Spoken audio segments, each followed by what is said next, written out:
देश की सबसे बड़ी एयरलाइन इंडिगो इन दिनों भारी परेशानी से जूझ रहा है। जी हाँ, पिछले 2 दिनों बुधवार और गुरुवार को मिलाकर लगभग 450 से अधिक फ्लाइट्स रद्द की गई हैं और सैकड़ों लेट हुई। वहीं अगर बात करें इस बड़े प्रॉब्लम के पीछे की कारणों की, तो इसकी कई वजहें रहीं। खबरों के माने तो पहले एयरबेस A320 में आए सॉफ्टवेयर ग्लिच की वजह से देरी शुरू हुई, लेकिन फिर अचानक से flight duty time limitation FDTL नियम लागू होने से काफी बड़ी संख्या में पायलट और क्रू मेंबर्स ब्रेक पर चले गए। बता दें कि यह वही नियम है जो जनवरी 2025 में आए थे, लेकिन फिर इसे लगातार टाला जाता रहा। वहीं एयरलाइंस को भी ऐसी उम्मीदें थी कि 1 नवंबर 2025 की नई तारीख को आगे बढ़ा दी जाएगी, लेकिन हुआ ऐसा नहीं।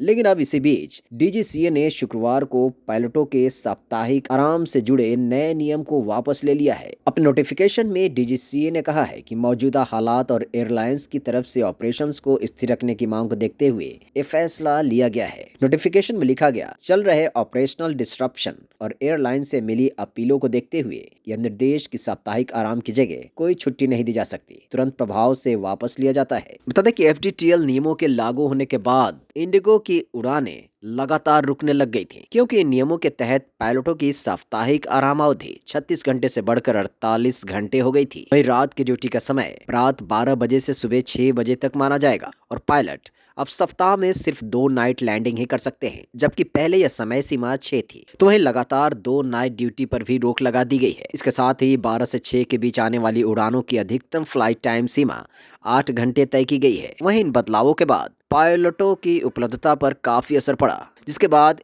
इंडिगो की सभी शेड्यूल अचानक से गड़बड़ा गए और फिर बड़ी संख्या में फ्लाइट कैंसिल होने लगे और लेट होने लगी। वहीं आपको बता दें कि इससे पहले एयरबस A32 के सॉफ्टवेयर एडवाइजरी ने भी परेशानी बढ़ा दी थी। वीकेंड पर टेक्निकल अपडेट के कारण उड़ानें हो गई लेट। फ्लाइट देर से उतरने या फिर उड़ान भरने का सीधा मतलब ये था कि कई पायलटों की ड्यूटी नाइट विंडो में चली जाएगी। और फिर सोमवार से एफडीटीएल लागू होने के बाद बहुत से क्रू मेंबर ऑटोमेटिकली अनिवार्य रेस्ट पीरियड में चले गए और फिर इतनी बड़ी संख्या में अचानक से क्रू मेंबर के न होने के कारण फ्लाइट का पूरा शेड्यूल ही गड़बड़ हो गया। वहीं 26 अक्टूबर से विंटर शेड्यूल भी शुरू हुआ था, जिसके बाद फ्लाइट्स की संख्या में वृद्धि हुई, तो इसके साथ और भी परेशानी बढ़ी। वहीं कुछ मीडिया रिपोर्ट्स की माने तो एयरलाइन पिछले कई दिनों से 50% से कम ऑन टाइम परफॉर्मेंस दिखा रही थी। यात्रियों की शिकायतें भी आ रही थी। वहीं ग्राउंड स्टाफ का भी कहना था कि पायलट उपलब्ध नहीं है, लेकिन इसके बावजूद कंपनी की तरफ से फ्लाइट्स को घटाने या फिर क्रू प्लानिंग को सुधारने की जोरदार कोशिश नहीं की गई, जिसके बाद ऐसे बड़े संकट सामने आए। वहीं कुछ फ्लाइट विशेषज्ञों के माने तो डीजीसीए को भी विंटर शेड्यूल में अतिरिक्त उड़ानों की मंजूरी देते वक्त नए एफडीटीएल नियमों का असर ध्यान में रखना चाहिए था। काफी लोग इसे स्टेज मैनेज्ड की सिचुएशन भी मान रहे हैं। वहीं हालात को सुधारने के लिए इंडिगो ने अपने आधिकारिक बयान में ये कहा है कि अगले 48 घंटे में संचालन सामान्य कर दिया जाएगा। कंपनी ने कहा है कि उनकी टीमें लगातार 24 घंटे इस पर काम कर रही हैं, ताकि यात्रियों को कोई असुविधा ना हो और आगे उड़ानों को